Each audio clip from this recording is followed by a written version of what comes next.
Hello friends, good evening to all.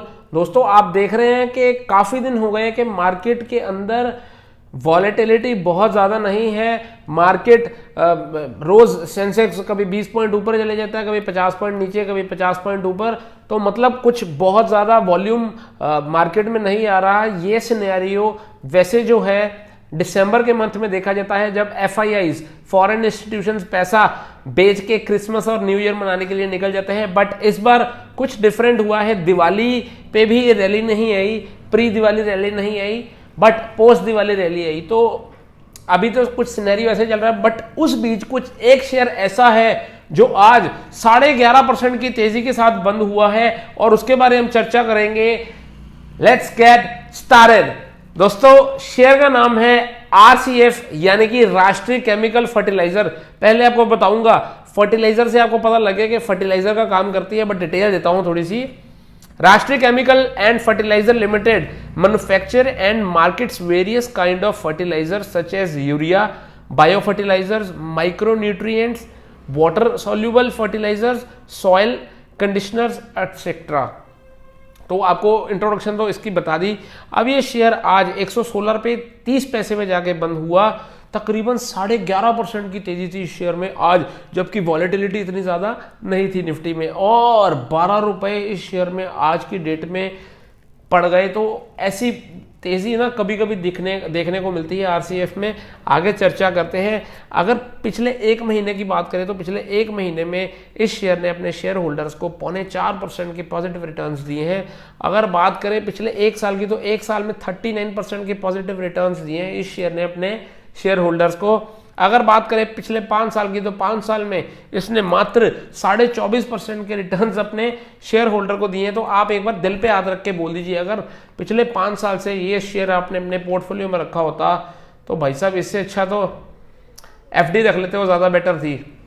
चलो maximum chart पे चलते हैं। मैक्सिमम चार्ट पे इस शेयर ने 566.45% के रिटर्न्स दिए अपने शेयर होल्डर को। और ये मैं बात कर रहा हूँ सन 2000 से लेके 2022 यानी 22 सालों में मात्र 566% के रिटर्न इस शेयर ने दिए हैं। लो जो 22 सालों में इसने लगाया है वो 4.5 रुपए का लगाया है। और अगर हाई की बात करें तो 150 रुपए का हाई ये शेयर अपने शेयर होल्डर्स को दे चुका है, जो कि इसने अपना ऑल टाइम हाई लगाया है। और आज शेयर में इतनी तेजी है, और देखते हैं कि आने वाले दिनों में क्या टारगेट्स देखने को मिलेंगे। वीडियो में एंड तक बने रहना। आपको एक एक बारीकी की चीज बताऊंगा, फंडामेंटल्स भी बताऊंगा, टेक्निकल्स भी बताऊंगा। फंडामेंटल्स उनके लिए हैं जो लॉन्ग टर्म इन्वेस्टिंग करना चाहते हैं इस शेयर में, और टेक्निकल्स उनके लिए बताऊंगा जो सट्टेबाज हैं, जो शॉर्ट टर्म में प्रॉफिट बुक करना चाहते हैं। आगे बताता हूं, ये एक स्मॉल कैप कंपनी है जिसका स्टॉक मार्केट में रैंक 482 है। और मेरे हिसाब से आप सब लोग मोस्टली जो सट्टेबाज हैं कुछ भी है ना, वो स्मॉल कैप कंपनियां ढूंढते हैं और देखते हैं कि शायद ये मल्टी बैगर बन जाए। तो दिन रात आप तलाश में लगे रहते हैं ऐसी कंपनीज की। तो हो सकता है ये उन्हीं में से एक कंपनी बन जाए आने वाले दिनों में। कुछ पॉजिटिव और नेगेटिव की बात करें, सबसे पहले इंट्रिंसिक वैल्यू। इस शेयर का जो करंट भाव है वो इंट्रिंसिक वैल्यू से कम है। मतलब हमारे को शेयर अभी जितने का होना चाहिए उससे काफी सस्ता मिल रहा है। तो ये एक पॉजिटिव पॉइंट हो गया। ROE versus FD rate, stock ने बीते सालों में FD से बेटर रिटर्न्स नहीं दिए, तो ये एक नेगेटिव पॉइंट हो गया। डिविडेंड टर्न, स्टॉक बहुत अच्छे डिविडेंड रिटर्न देता है, तो ये एक पॉजिटिव पॉइंट हो गया। एंट्री पॉइंट, ये स्टॉक में एंटर करने का बिल्कुल सही समय है क्योंकि स्टॉक ओवरबॉट जोन में नहीं है। किस चीज पे? टेक्निकल चार्ज पे, ये पॉजिटिव पॉइंट हो गया। No red flag, stock ASM या GSM की लिस्ट में नहीं है और प्रमोटर की होल्डिंग प्लेज नहीं है, बिल्कुल भी प्लेज नहीं है, तो ये एक थम्स अप पॉइंट हो गया। 5 में से 4 पॉइंट थम्स अप है और 1 पॉइंट डाउन है।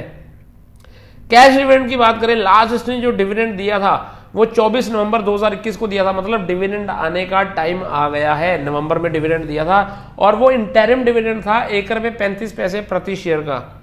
अभी की मैट्रिक्स की बात करते हैं। सबसे पहले PE रेशो, इस कंपनी की PE रेशो है 8.19, जबकि सेक्टर की PE है 13.66। बहुत बढ़िया है ये उस हिसाब से। प्राइस टू बुक रेशो की बात करें, इस कंपनी की प्राइस टू बुक रेशो है 1.73, जबकि सेक्टर की है 2.87।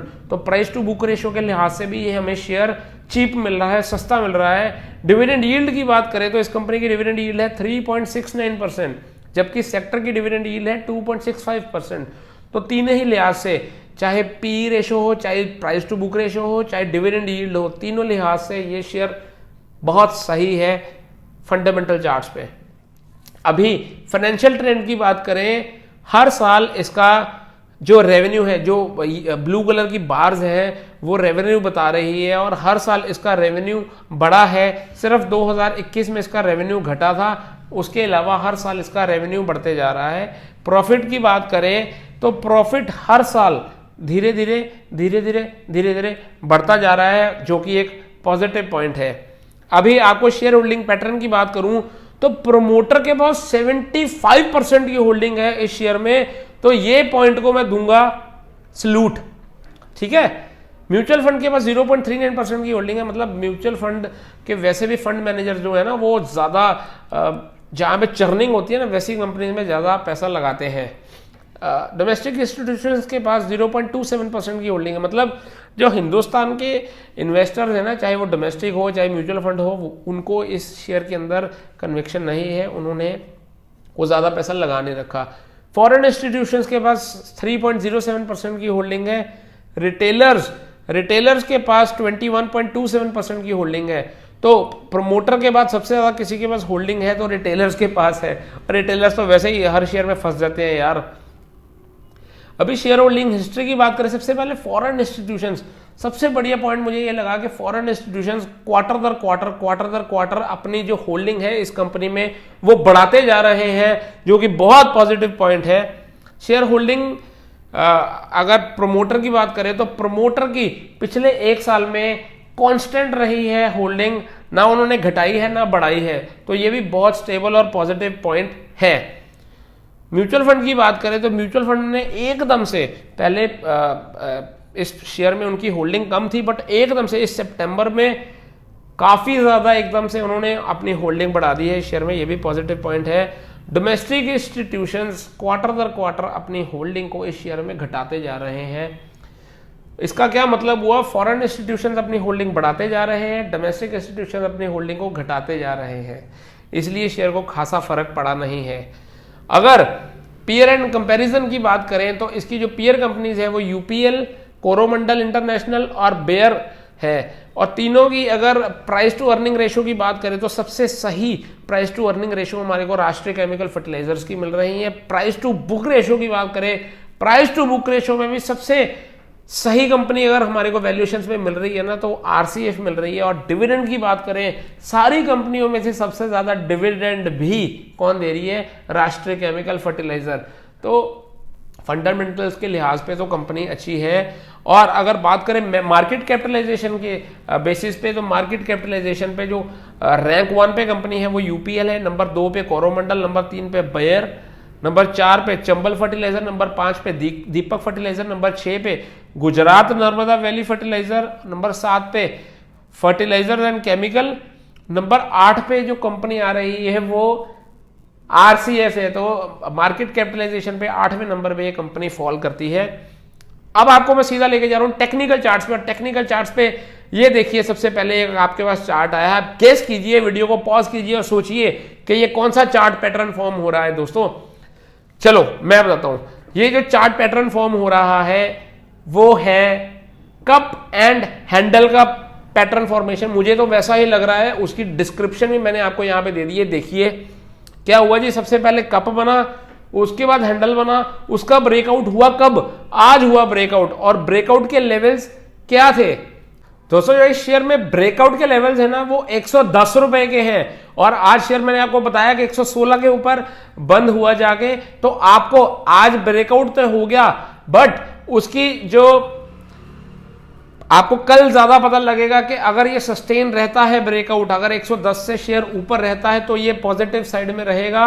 और आने वाले दिनों में हो सकता है कि आपको जो टारगेट्स इस शेयर में देखने को मिल जाए वो मिल जाए 150 रुपए के, 150 रुपए के बोल रहा हूं मैं। अगर करंट भाव से अगर शेयर 150 रुपए तक जाता है तो एक बार आप कमेंट बॉक्स में बता दीजिए कि कितने % की तेजी इंटैक्ट होगी। तब आप कप एंड हैंडल का ब्रेकआउट भी बोल सकते हैं, आप रेक्टेंगुलर चैनल का भी ब्रेकआउट बोल सकते हैं। और एक और दे रहा हूं चार्ट, ये देखिए, आप एक और दिया पैटर्न, बताइए कौन सा पैटर्न है। दोस्तों ये पैटर्न है असेंडिंग ट्रायंगल का, और असेंडिंग ट्रायंगल भी यही बोल रहा है कि इसका ब्रेकआउट हो गया है। बट कल का दिन बहुत क्रूशियल है। कल का दिन अगर ये 110 रुपए के ऊपर टिकता है तो बहुत बढ़िया होगा, इसके ऊपर बहुत बढ़िया होगा। स्टॉप लॉस की बात करें, स्टॉप लॉस आप लगाएंगे 106 रुपए का, टारगेट फिर से बता रहा हूं 150 रुपए का टारगेट रहेगा आपका। बट शर्त यह है कि शेयर 110 रुपए के ऊपर रहना बहुत जरूरी है। ये मत हो कि 110 से नीचे गिर जाए और आप मेरे को गालियां निकालें। भाई मैं आपको सिर्फ जो मैं देख पा रहा हूं ना वो मैं आपको बता पा रहा हूं, और मैं नॉस्ट्रेडमस नहीं हूं, मैं सिर्फ प्रेडिक्शन करता हूं। और ये नहीं है कि मेरी प्रेडिक्शन बिल्कुल सही होगी। हाँ, मोस्टली काफी चीजों में प्रेडिक्शन सही हो जाती है, बट बाइंग की या सेलिंग की मैं आपको कोई रिकमेंडेशन नहीं दे रहा। अगर आप बाई करना चाहते हैं तो अपने फाइनेंशियल एडवाइजर से ही एडवाइस लेके बाई कीजिएगा, मुझे दोष नहीं देंगे आप, चाहे शेयर ऊपर जाए चाहे नीचे जाए। ठीक है, असेंडिंग ट्रायंगल का भी मैंने आपको डेफिनेशन दे दी पूरी। आगे बात करें, शेयर में गोल्डन क्रॉसओवर हो रखा है, मतलब जून 2020 से ही इसका गोल्डन क्रॉसओवर हो गया था, और अभी तक सस्टेन है, और ये पॉजिटिविटी दर्शा रहा है। हो सकता है कि आने वाले दिनों में भी इसकी पॉजिटिविटी बनी रहे। आपको मैं जो लेवल्स दे रहा हूं ना, जो टारगेट दिया है 150 रुपए का, भाई साहब अगर आप ऑल टाइम हाई देखेंगे ना तो 150 रुपये ही ऑल टाइम हाई का लेवल है। और हो सकता है अगर शेयर अभी यहाँ पे सस्टेन रहे तो 150 रुपये के टारगेट्स आपको आने वाले दिनों में देखने को मिल सकते हैं। अगर बाकी सिंपल एक्सपोनेंशियल मूविंग एवरेजेस की बात करें, 50 डे, 100 डे, 150 डे, 200 डे, सारी मूविंग एवरेजेस के शेयर ऊपर चल रहा है, उसका मतलब ये है कि शेयर में बुलिशनेस है, शेयर पॉजिटिव है, आने वाले दिनों में और ऊपर जा सकता है। अगर टेक्निकल इंडिकेटर्स की बात करें, सबसे पहले एमएससीडी में आज जो बार बनी है ना, ग्रीन बार ऊपर, मतलब वो हिस्टोग्राम जो है, फास्ट लेन जो है वो स्लो लेन के ऊपर चले गई है, बुलिश है, बहुत बुलिश है एमएससीडी। आरएसआई की बात करें, आरएसआई 75 है। काफी लोगों के पैरामीटर पे शेयर ओवरबॉट हो गया होगा, बट मेरे पैरामीटर पे अभी भी ओवरबॉट नहीं हुआ। जब तक ये 80 के ऊपर नहीं जाता तब तक मेरे हिसाब से आप इसके अंदर बाइंग जरूर कर सकते हैं। वॉल्यूम आज की बार जो ये हिस्टोग्राम बना है ना वॉल्यूम का, देखिए आप भाई साहब, ये सब पिछले देखेंगे ना बहुत दिनों से नहीं बना, बहुत दिनों के बाद बहुत बड़ा बार बना है। Extremely bullish on that's. DMI की बात करें, डीएमआई में जो ब्लू लाइन है वो एडीएक्स की लाइन है, यानी स्ट्रेंथ की लाइन है। स्ट्रेंथ तो शेयर में बहुत ज़्यादा नहीं है, स्ट्रेंथ धीरे धीरे बढ़ेगी, जैसे ही बायर बढ़ते जाएंगे स्ट्रेंथ बढ़ती जाएगी। तो स्ट्रेंथ बहुत ज़्यादा नहीं है, बट अच्छी चीज़ ये है कि सेलर्स घट गए हैं शेयर में और बायर्स बढ़ गए हैं, जो कि इस शेयर के अंदर बुलिशनेस दर्शा रहे हैं, कह रहे हैं कि शेयर अभी ऊपर जा सकता है। अगर वीडियो अच्छी लगे तो मेरे चैनल को सब्सक्राइब कर दीजिए, नोटिफिकेशन बेल आइकन को प्रेस कर दीजिए, ताकि मेरी लेटेस्ट वीडियोस जो मुझे चीज़ें दिखती हैं हो सकता है वो आपके काम आ जाए, आपको फ्यूचर में उससे फ़ायदा हो जाए। तो ये मुहिम को बनाए रखिए, मेरे चैनल को सब्सक्राइब तो कीजिएगा ही, और अगर आपको ये मेरे एफर्ट्स अच्छे लगे तो वीडियो को लाइक और शेयर ज़रूर कर देना अपने फ्रेंड्स के साथ। थैंक यू दोस्तों, लव यू, बाय बाय।